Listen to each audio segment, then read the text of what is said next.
you recognize that you have no control over the way the universe unfolds. You will try your level best to make it go this way, but it may go that way. And there's not a damn thing you can do about it. So what you do is you put in your effort to make it go this way, but you recognize fully that you have no control, and whatever happens, you're fine with it.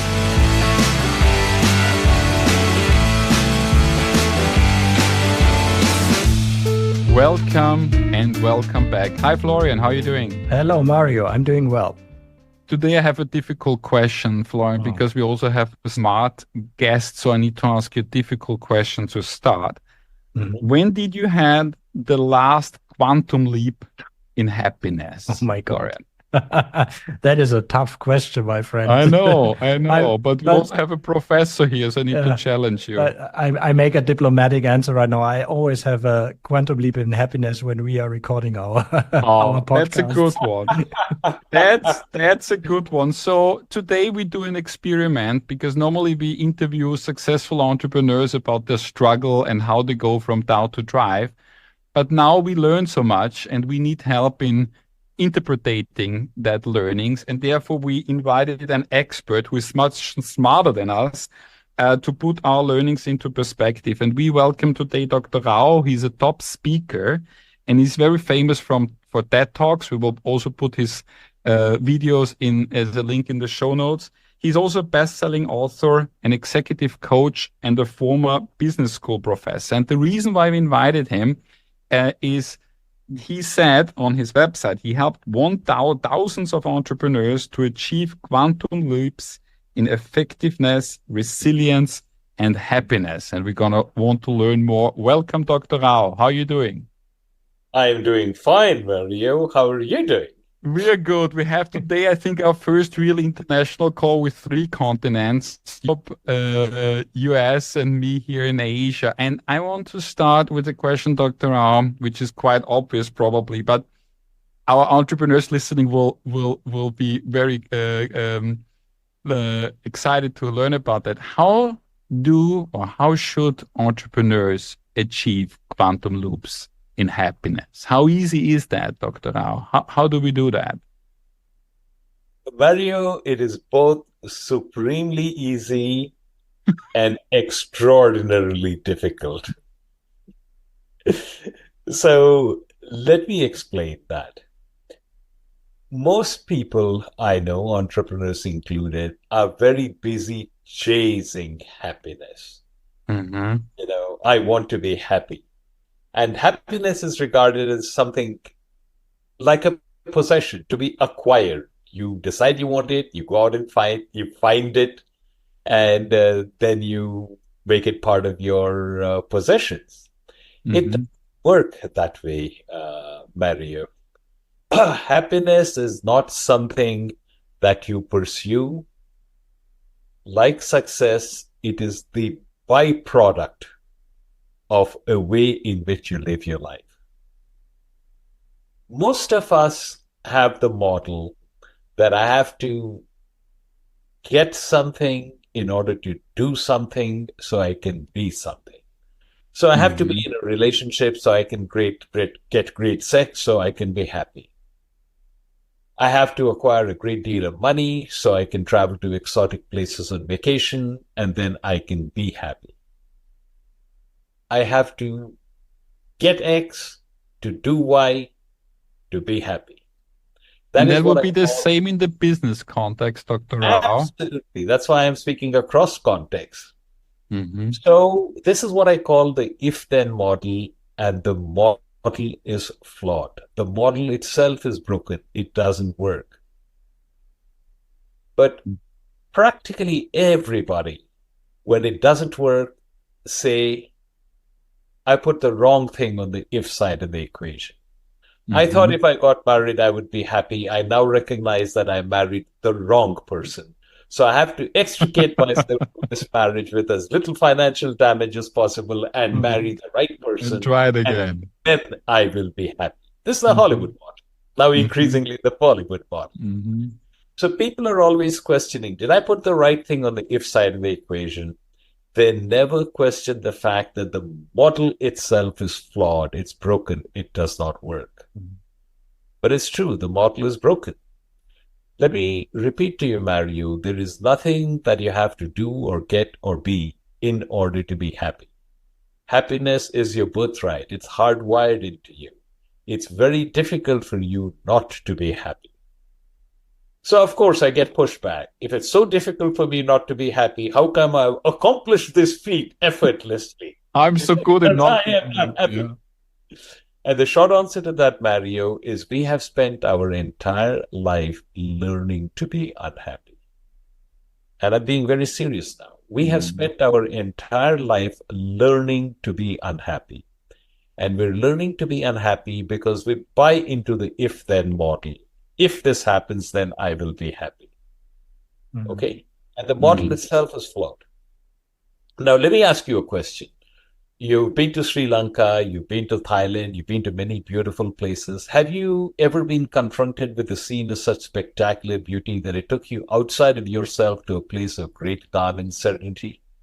Last week, I hiked the famous Adams Peak, and I was in awe when you're on the top of that holy mountain. And one of us has such an experience, Mario. Maybe a rainbow, maybe a beautiful valley, maybe the ocean. And have you ever asked yourself why that happened? That happened because somehow at that particular instant, you accepted the universe exactly as it was. You didn't say, that's a beautiful rainbow, but it's way off to one side. Let me move it 200 yards to the right and it'll be so much better. You didn't say, that's a beautiful valley, but that tree in the foreground has too many crooked branches. Let me get a chainsaw in 20 minutes and I'll fix it. No, the rainbow off center was perfect. The tree with the crooked branches was perfect where it is.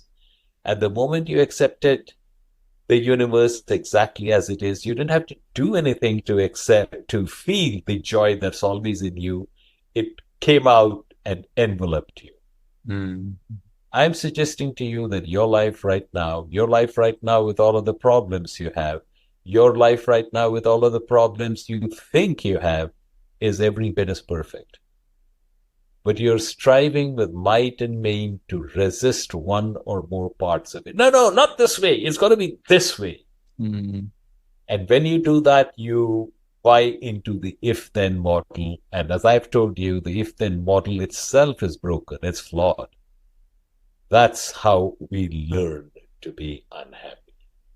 So are you saying, Dr. Rao, that if people accept reality as it is, they become happy?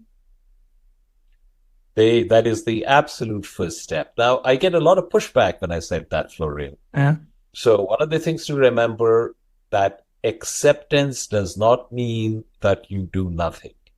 I get frequent pushback along the lines of, do you know, Dr. Rao, that all of the progress made by mankind has been made because people did not accept things? That we have a vaccine for polio because Jonas Salk did not accept that illness? And of course that's true. But when I say acceptance, I don't mean you lie back and do nothing. I mean, you acknowledge this is the way, this is what I've been confronted with, this is how the universe is unfolding. And you acknowledge it. And then you say, okay, where do I go from here? What is the next step that I want to do to change this situation? But this is the key, Florian. How do you pronounce your name?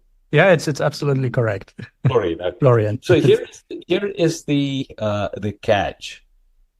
You recognize that you have no control over the way the universe unfolds. You will try your level best to make it go this way, but it may go that way. And there's not a damn thing you can do about it. So what you do is you put in your effort to make it go this way, but you recognize fully that you have no control, and whatever happens, you're fine with it. That actually would lead me to my next question, because I heard you saying, as entrepreneurs, we never have control, and you mentioned it right now. We only have the illusion of control. Correct. So how do we actually lead a company or our life if we don't have control?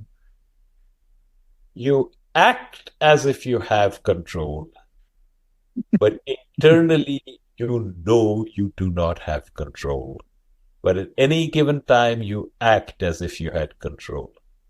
Let me refer you, Florian, to Lincoln's second inaugural. People talk about Lincoln as being a great orator, and he was, but generally when you talk about him being a great orator, what you have in mind is the Gettysburg Address, 70 years ago, and so on. But his second inaugural is also very powerful, where it talks about, with malice towards none, with charity for all, we'll do the right as God gives us to see the right. Notice he doesn't say, I will do the right thing. He says, I will do the right thing as God gives me to see the right. What God gives me to see the right tomorrow may be different from what God gives me to see the right today, in which case tomorrow I will act according to the way he gives me to see the right tomorrow. But at any given time, it is the intention. I will do the right as God gives me to see the right. So you have to lead. Your company is facing adversity. You will muster the troops. You will act as if you have control. But deep down internally, you surrender your actions to God. I have, in my coaching practice, I have practitioners of every wisdom traditions. I've had Sikhs, Hindus, Muslims, Christians, Catholics, Jews. I mean, you name it, and I've had them. So whichever figure inspires you, Allah made me do it, Jesus made me do it, Krishna made me do it, it's all his. You surrender to that higher power. And those who are agnostics or atheists, the universe. There is this power, this higher power, and you simply see this higher power is acting through me, and I surrender whatever I do to this higher power, and I know that I am the instrument of this higher power, which is doing what it needs to do. Me, I'm just the FedEx guy. I deliver the package does not come from me. The FedEx guy of the higher power.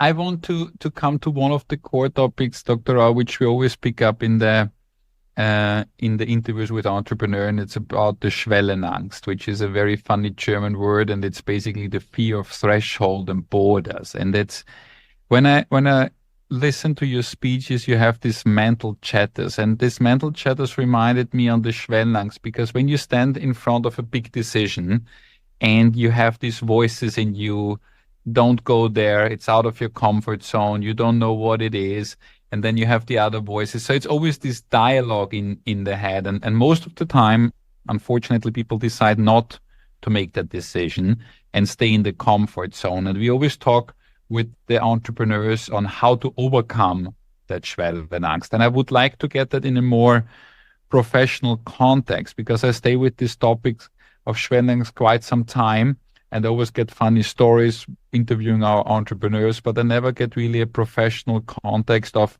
what that Schwellenangst actually represent and how to deal with that Schwellenangst. Good question. And the point is, don't try to deal with it, Mario. Simply ignore it. That is mental chatter going on. This is the right way to go. No, you're all wrong. That is the right way to go. Instead, what you do is observe this dialogue going on in your head. Don't be a part of the dialogue. Observe the dialogue and see how it goes on. And then how I make the decisions. I'm observing this dialogue. Now, one voice pushing me forward, one voice pushing me back. How do you expect then entrepreneurs in that case with us making a decision? This mental chatter is loud, you say ignoring it, being not part of it. You also said in one of the interviews, identify with the actor and not with the character. That sounds logic, but like how to then actually put it in place? Because at the end of the day, an entrepreneur is forced to make a decision, because if not, you have a standstill. How do we deal with that? Okay? You deal with that by recognizing you're asking the wrong question. Mm-hmm. By asking the wrong question, what I mean is you're faced with, should I go direction X or should I go direction Y? And the question you ask yourself is, what should I do? Mm-hmm. Wrong question. You should ask yourself, who am I being? If I were to go decision X, what are the things that could possibly happen? You use your human ability to foresee to the extent you're capable of. Is this something I would like to have happen? What kind of person would I be? Does it feel right to me? If I were to go direction Y, same question. Mm-hmm. Then ask yourself, which one of these two would I feel most comfortable with, which is an alignment with my values, which is an alignment with the kind of person that I am or would like to be. Mm-hmm. And then that is the direction you go. Most entrepreneurs ask, what should I do? Mm-hmm. Wrong question. Mm-hmm. So ingrained that question. If we talk about, or if we reflect these questions, what should I do? Then it always leads to, what goal do I have? And I read an interview where you said it's not about achieving the goal. It is rather learning and grow on the way how it happens to achieve that goal. Exactly correct. Can you explain a little bit how you meant that? Yes. Let me go back, Florian, and tell you how most of us lead our lives. Most of us, and especially entrepreneurs, lead our lives with, I set a goal for myself. I tried very hard to achieve it. I succeeded. Life is a blast. Or I set a goal for myself. I tried very hard to achieve it. I failed. Life sucks. We live a life going on a sinusoidal curve between elation and despair, and we spend altogether too much time at the despair end of the spectrum. It's a lousy way to live. Okay? Mm-hmm. There is a better way. Set a goal for yourself. By all means, set a stretch goal for yourself. But once you have set the goal, forget about the goal. Mm-hmm. The importance of the goal is that it establishes direction. Once the direction has been established, pay no thought to the goal. Mm-hmm. Instead, spend all of your emotional energy in what are the activities that I have to undertake in order to reach the goal. Okay? Forget about the goal. The goal is a destination, an outcome. It is beyond your control, as we discussed earlier. Mm-hmm. Why would you hold your well-being hostage to that? The actions you undertake, that is the journey. The journey is with you always. The journey is the only thing that you have. When you're obsessed about the outcome, you miss the journey. And the journey, as I just told you, is the only thing that you have. Mm-hmm. When you focus on what are the actions that I have to undertake in order to meet my goal, you're investing in the process. You're enjoying the journey. Two things happen when you do that. Number one, as I said, you enjoy the journey. And number two, the probability that you'll get to the outcome you want actually increases dramatically. You know, people talk about, I want to climb Mount Everest. How much time do you spend on top of Mount Everest? A few minutes to a half hour max. You get up there, your buddy takes a picture of you, your buddy gets up there, you take a picture of him, and then you're on your way down, and you hope you don't get killed in an avalanche. Right. If you're going to climb Mount Everest, you better enjoy the weeks and months of acclimatization at Base Camp 1, Base Camp 2, and all the rest. Mm-hmm. It's the same way in life. Here's the mistake we all make. We think that the benefit of setting a goal and trying our level best to reach the goal is reaching the goal. Wrong. The benefit of setting a goal and trying our level best to reach the goal is the learning and growth that happen in us and to us as we try our level best to reach the goal. Right. If we succeed, that's a bonus. Fantastic. If we don't succeed, the learning and growth have already happened. So we're ahead of the game. It's a no-lose proposition. There's a beautiful Zen saying that encapsulates this. The purpose of washing dishes is not to get them clean. The purpose of washing dishes is to wash the dishes. The byproduct is they become clean. This is deeply profound, Florian. Think about it. The purpose of washing dishes is not to wash the dishes. The purpose of washing dishes is to wash the dishes. The byproduct is they become clean. Yeah. It's profound. Especially us as entrepreneurs in the restaurant industry, that will definitely resonate to our audience, because audience is most of the people listening to us come from the hospitality industry, restaurants and hotels, and I think this example this will change a lot. Yeah, example with washing the dishes will travel a long way. Before we come and pick your brain, Dr. Rao, on our learnings, I want to stay with one more quote, which stuck with me when we read up and watched again the video. And it's about this. You quoted Einstein and saying the universe is friendly. Look for signs that the universe is friendly. Is that basically another example on this? Look at the glass of water half full and half empty, or is that another meaning? Excuse me? Yes, but it goes deeper than that, Mario. See, Einstein was a great scientist, and we revere him for that. Just discovered a formulated theory of relativity. He discovered the photoelectric effect. So, great scientist. But he was also a philosopher who had a very good understanding of the way the universe worked. And Einstein said the most important question you will ever ask yourself is the universe friendly? Okay?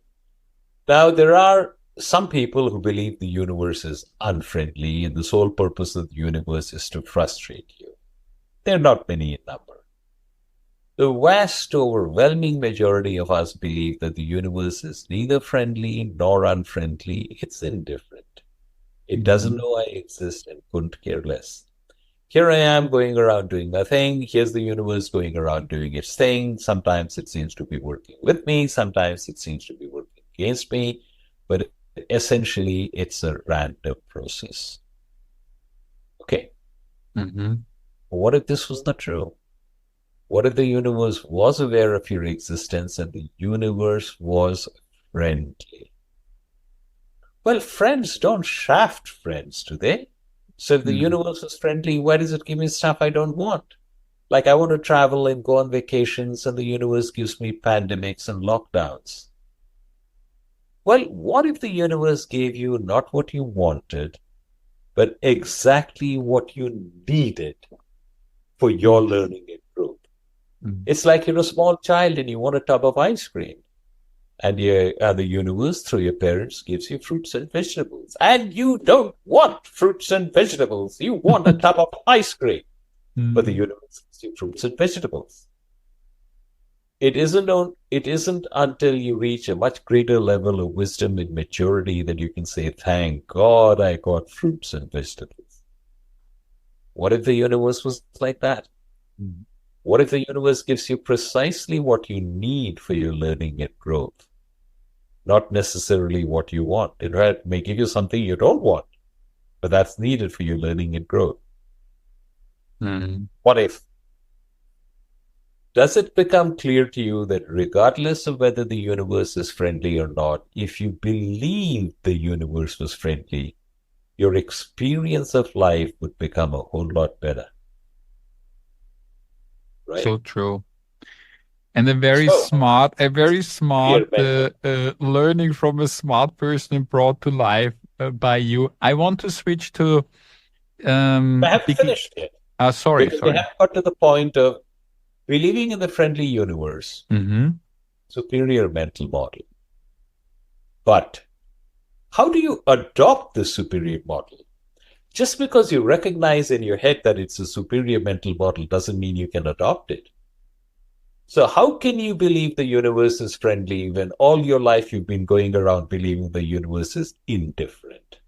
You have to work at it, Mario. Look for signs that the universe is friendly. And the more you look for it, the more you will find it. My mother was an expert at that. She tried to inculcate that in me, but, I was full of scorn for her. What does she know? She's, not educated. She doesn't understand. She's living in an unreal Pollyanna world. Like, I remember there was one time when I had an accident. It was a one with no fault of my own, drunken driver involved, there was a nasty crash. It walked off cars. And my mother said, thank God. And I said, thank God for what? I had an accident. My car stood.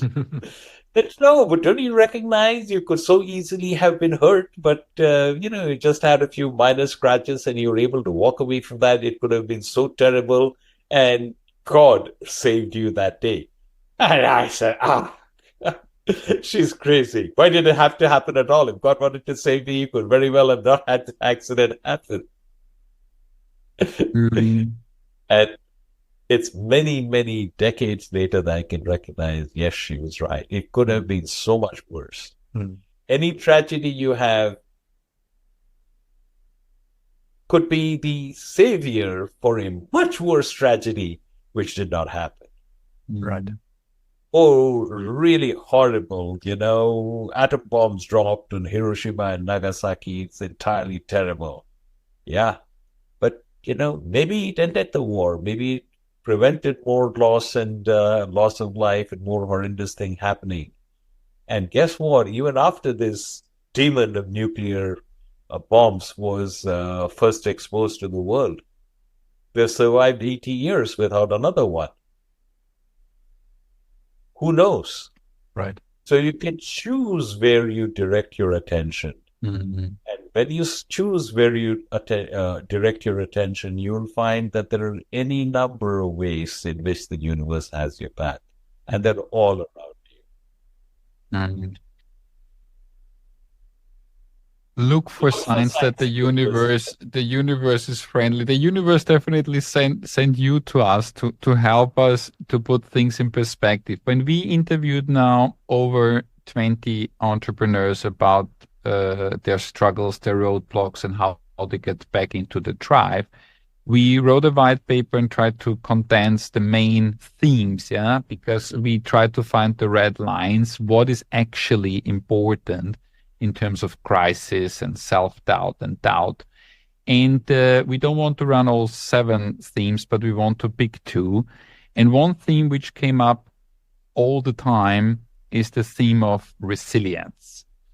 In a crisis, what I have to do is trying it harder, different, not give up, find the way. So this not giving up is a theme of entrepreneurs, because all of them, none of them has a career like that and one step after the other that's more like that. How can we pick this resilience and basically believing that there is a way out of that crisis into your perspective and your wisdom? How can we see that resilience with your words and your knowledge? The short answer to that, Mario, is you let it happen. You don't try to make it happen. Whenever you say, I have to bounce back from this adversity, I'm not going to let it get me down. The emphasis is all about you. I have control. I am going to do it. Wrong approach. Let me tell you a beautiful Sufi tale. It talks about a man and his son, and they lived in a beautiful valley, and they were happy, but they were dirt poor. And the man got sick and tired of being poor. He decided he was going to become a wealthy man, and he was going to do that by breeding horses. So he bought a stallion. Didn't have enough money to buy a stallion. He borrowed heavily from the neighbors. And the very day he got the stallion, it kicked the top bar loose from the paddock where he housed it and ran away. And the neighbors came around and said, "You were going to become a rich man, but your stallion has run away. And you still owe us money. You are screwed." And the man shrugged his shoulder and said, "Good thing, bad thing, who knows?" That stallion fell in with a group of wild horses, which were close to where the man lived, so he was able to entice them into his paddock, which he had repaired, so escape was no longer possible. So all of a sudden, he had his stallion back plus a dozen wild horses, which by the standards of that village made him a wealthy man. And the neighbors came and said, "Oh, we thought you were destitute. Fortune has smiled upon you. How lucky you are." And the man shrugged his shoulders and said, "Good thing, bad thing, who knows?" The man and his son started to break the horses so they could sell them on the market. And one of the horses threw the man's son and stomped on his leg, and it broke and it healed crooked. And the neighbors came around. "He was such a fine young lad, and now he'll never be able to find a girl to marry him. How sad." And the man shrugged his shoulders and said, "Good thing, bad thing, who knows?" That summer, the king of the country declared war on a neighboring country, and press gangs moved through the villages, rounding up all the able-bodied young men to serve in the army. But this man's son was spared because he had a crooked leg. And the neighbors came around crying, "We don't know if we will ever see our sons alive again. But you still have your son. How lucky you are." And the man shrugged his shoulder and said, "Good thing, bad thing, who knows?" And it goes on like that forever. But there's an important lesson here. Can you imagine, Mario, or you, Florian, something that happened in your life that at the time it happened, you thought, "This is terrible." But now with the wisdom of time and hindsight, you can look back and say, that wasn't so terrible after all, or maybe even that was a good thing. If something happened to you that when it happened, you thought this was terrible, but now you can say this was actually good, then is it possible that what you're today about to label bad could in X years turn out to be good? Is it possible? Because here's the thing for you to know, Mario, no event causes suffering. Let's say you lose your job. You now have a lot of spare time. But you go, "Oh my God, I lost my job. What am I going to do? I have no income. How will I meet my mortgage payment? I've got my kids' tuition due. This is terrible." And the moment you say this is terrible, at that instant, suffering begins. Suffering doesn't begin when you got fired, when you lost your job. Suffering begins the moment you label it, "This is bad, this is terrible." Right. Think about that, right, Florian? Absolutely. We learned in the talks we had with our guests that when talking about doubts and roadblocks, it always turned also into something good because they somehow overcame those roadblocks, and looking back, they figured out, okay, it was hard and it was struggling and it actually brought me to the edge. But when I overcame that roadblock, it actually became a new possibility and opportunity to live on. And I think this is sorry. So when something happened to you in the past, and you can now look back and say that wasn't so bad, or maybe even that was good, is the thing that I'm about to label bad, could it in X years turn out to be good? Just asking that question takes you from the realm of despair to the realm of possibility. And you can ask yourself the next question: what can I do proactively to actually make it a good thing? And you move seamlessly from the realm of despair to the realm of possibility. That's how you become not just resilient, but incredibly resilient. I call this extreme resilience. Resilience is your ability to bounce back from disaster. Extreme resilience is your ability to bounce back so quickly that an external observer might not even know you suffered an adverse event. Right. We had one entrepreneur from Turkey, Dr. Rao, and her name is Gamze. She's a female entrepreneur, one of the biggest restaurant owners in Turkey and now growing into Europe. And she said as an entrepreneur, you have to embrace uncertainty. Because at the end of the day, you anyhow don't know what's going to happen. And I think that's a change of perspective. She said, I expect and I embrace the uncertainty. And then it's much easier for me to deal with that. It's just a change of perspective, as you said, no? Absolutely. So that's how, as I said, you become not just resilient, but extreme resilience. Extreme resilience. Florian, you have one more? Yeah, I mean, we talked about resilience and being focused, but also many of the guests, they actually came back to a topic that is believe in yourself. Is that something that gives you energy in the world you see it? Believing only in yourself? This is a loaded question, Florian. Kill your ego? And the reason it's a loaded question, it says believe in yourself. But who are you? Right. And I maintain that we all are in error there because we think we're a particular body, mind, intellect complex. I'm Srikumar Rao. I'm an international executive coach. I coach people who are very successful, but want to make a dent in the universe. And they also have a spiritual bent that they want to bring into every aspect of their life. I'm highly successful. My clients love what I share with them, and it makes them very successful. That's a storyline. That's not who I am. Who I am is pure awareness. Who you are is pure awareness. You're not Florian. You're not Mario. You're not recording a podcast. This is a storyline, a soap opera. So when you say believe in yourself, Florian, what is the yourself? Okay, so it's a very deep question. Right. My whole coaching, my whole philosophy, everything that I do is rooted in the fact that the sole purpose of human existence is to recognize your nature, and your nature is pure awareness.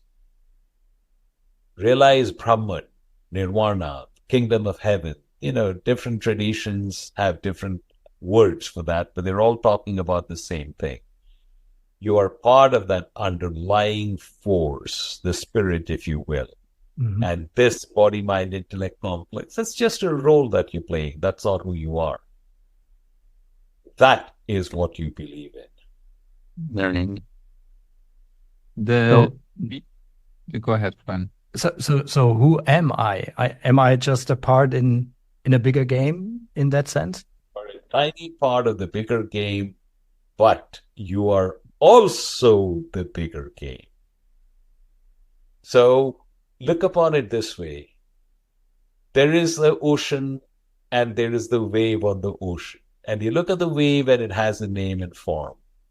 But you notice that the wave comes from the ocean, goes back into the ocean. In fact, the wave is the ocean. But for a short time, it seems to have a name and a form as a different wave. We're exactly like that. There's no Florian, there's no Dr. Rao. We're one spirit underneath. Making that a visceral reality as opposed to an intellectual understanding. That's the purpose of life. In India, we call this Maya, the great illusion. And the purpose of life is to penetrate this illusion and recognize who you really are. And all of my coaching is designed to accomplish this, and only for persons who recognize, this is the journey I want to be in. So We my definitely philosophy is based on the fact we're all stuck in Maya. We're trying to get out of Maya, but as long as we're stuck in Maya, might as well enjoy it.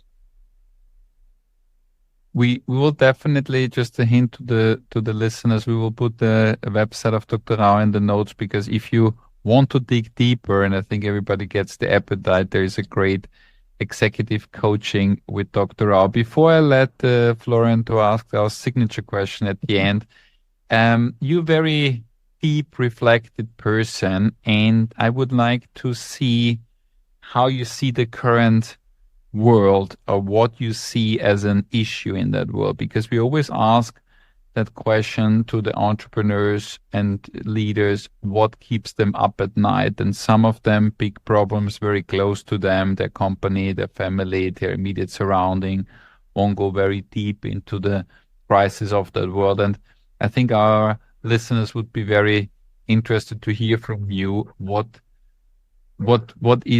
keeps you up at night, Dr. Rao, at the moment? To be very honest, Mario, nothing keeps me up at night.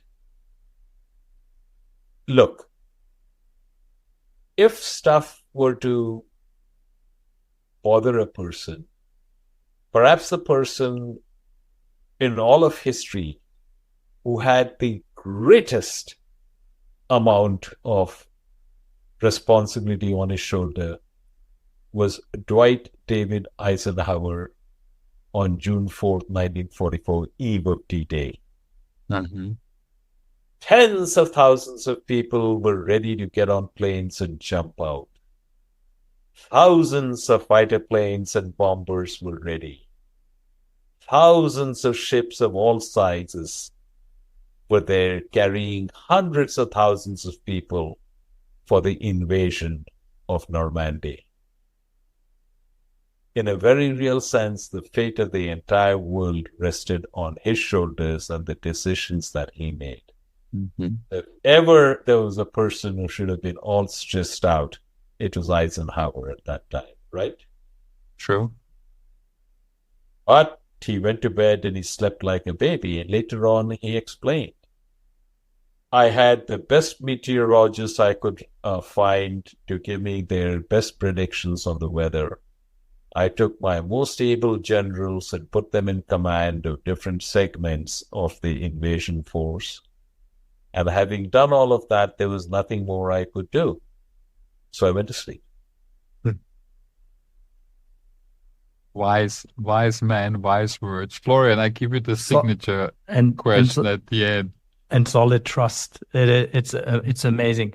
Dr. Rao, we always ask our guests the last question, and that is basically, do you have a first aid kit for entrepreneurs? Because you have so much wisdom and you led so many people and coached so many people. But in a nutshell, if I'm in trouble right now, what should I do first? Is there any advice that you could give? Yes, I do. And it's a very powerful piece of advice, and it works. I want you, Florian, to think of your awareness like a flashlight. What does a flashlight do? A flashlight illuminates whatever you shine it on, correct? Mm-hmm. Yeah. Shine it on the floor, lights up the floor. Shine it on the ceiling, lights up the ceiling. I'll prove it to you right now. I want you to take the flashlight of your awareness and shine it on the chair in which you're sitting. At the moment you do that, you feel the pressure of your buttocks on the seat of the chair. You feel the fabric against the back of your thigh, right? Mm-hmm. Yeah, I do. 30 seconds ago, you were not aware of any of this, but now you are. Right. Why? You told me to focus. You put the flashlight of your awareness on it. Yeah. Where do we typically shine the flashlight of our awareness? Typically, we shine the flashlight of our awareness on the 2, 3, or 4 things that are wrong in our life. Yeah. Even that isn't true. We typically shine the flashlight of our awareness on the 2, 3, or 4 things that we think are wrong in our lives. And what about the 30, 40, 50, 200 things which are pretty damn good about our lives? Do you have to bother about whether you're going to have dinner tomorrow? Do you have a roof over your head? Do you have a bed to sleep in? You recognize that any one of this is a big deal in a large chunk of the world outside, right? Yeah. But when I point all of that out, you say, yes, I am privileged. I recognize it. But you don't feel privileged. You feel put upon and under stress. Why is that? It's because of where you shine the flashlight of your awareness.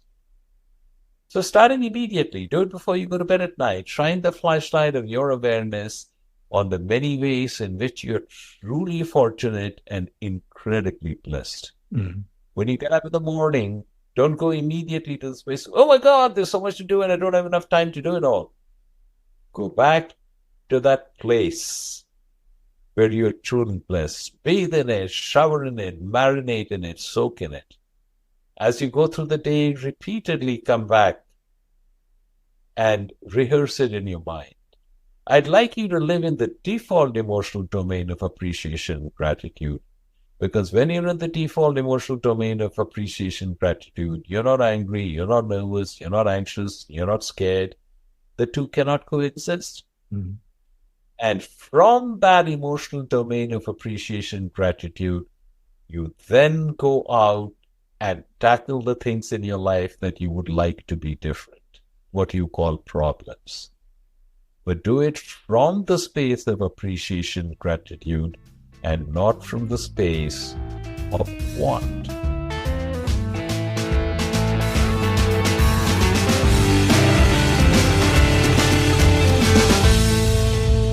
Wow, wow, wow. What I definitely have learned today, Florian, is that we're asking the wrong question. Every time we ask a question, Dr. Rao told us that we're asking the wrong question. And most of the time he was right. Huh? Absolutely, yeah.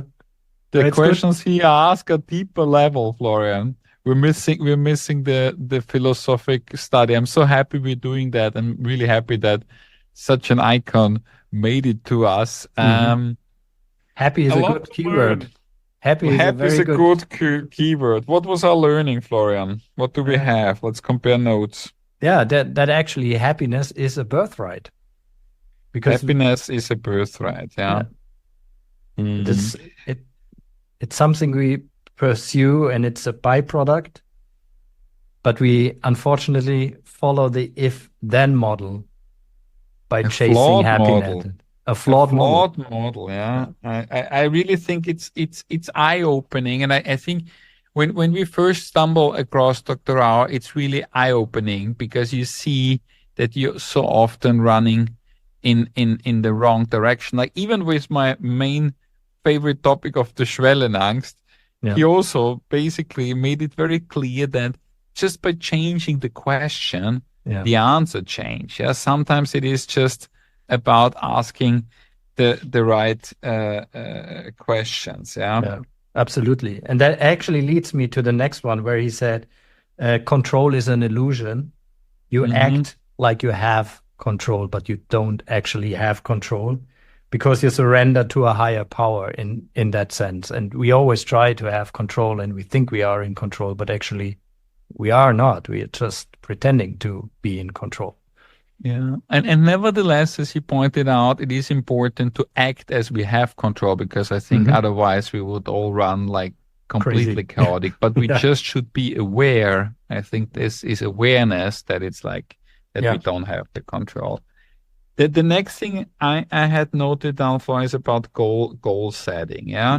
And I think that was very strong when he said like set a goal, then forget about the goal and establish the direction and spend the energy on the activity. And I think once he made that clear about climbing a mountain, I just can tell you, I have climbed last week with my mother, the Adams Peak, 5,500 steps up. Then we were literally like a minute up there because it was raining and wind, and then 5,500 steps down. And he said, if you don't enjoy the way on the Mount Everest, you're just like a couple of minutes up there. Should have known that earlier. Yeah. You better enjoy that way. And as the next one, I have one which I have to say because we are in the hospitality industry, the washing dishes. Yeah, the purpose of washing dishes is not to get them clean. The purpose of washing dishes is to wash dishes. That's it. So period. What else? We actually also a little bit in that context, he said, what if the universe gave you not what you wanted, but what you needed? Yeah. And if you let that actually sink deeper in your mind, and there's a certain truth in it, which makes life, or which can make life easier if you are in doubt.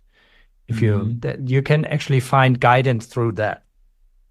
And he quoted Sufi, and funny enough, Gamze quoted Sufi too. And, that's true. And she was the one which brought the closest quote to him, because he told this story, the Sufi story, very famous Sufi story about good things, bad things, and Gamze said, embrace uncertainty. Yeah, you don't know if it's good or bad. No, you just have to embrace uncertainty. So we'll definitely send this episode to Gamze, because Dr. Rao referenced the Sufi. Dr. Rao also talked about the extreme resilience, not just the resilience. Extreme resilience. Extreme resilience. Yeah. That is something we probably have to watch out in the future when we make our interviews, if there is that realm of extreme resilience, which is even more than just being resilient, but accepting also the flip side of it. Basically my last taking is the flashlight. The flashlight. We're buying a flashlight. I have a flashlight here, Florian. Let's put the flashlight to the... There you go. You have to think of your awareness like a flashlight. Wherever you put the spot of the light on, you are concentrated on. And I really believe that we have too many flashlights, or we have the spot is too broad, but we actually lighten up too many things that are actually not worth the awareness in that specific moment in time. And so be aware of yourself and use your flashlight. Yeah, and I think we put now the flashlight to the fact that we really had a quite famous, recognized person in our podcast helping us to interpret our learnings, and I'm really happy we did that. Also want to thank my wife who had the idea of getting him. So thank you, Natalia, for helping us to get better. And we're gonna see how that resonates with you guys, because we did not a second episode with an expert. We already had Toby back, so go back to that episode. We had no Dr. Rao. So just give us a feeling, text us, write us. Is that something you want to have more often? Is that the right format? So please give us feedback so we can get better. And now we jump back and hopefully learned how to get quantum leaps in happiness, Florian. Absolutely. So all the happiness to Hamburg. Take care. Enjoy your day. That was a happy episode. Happy. Ciao.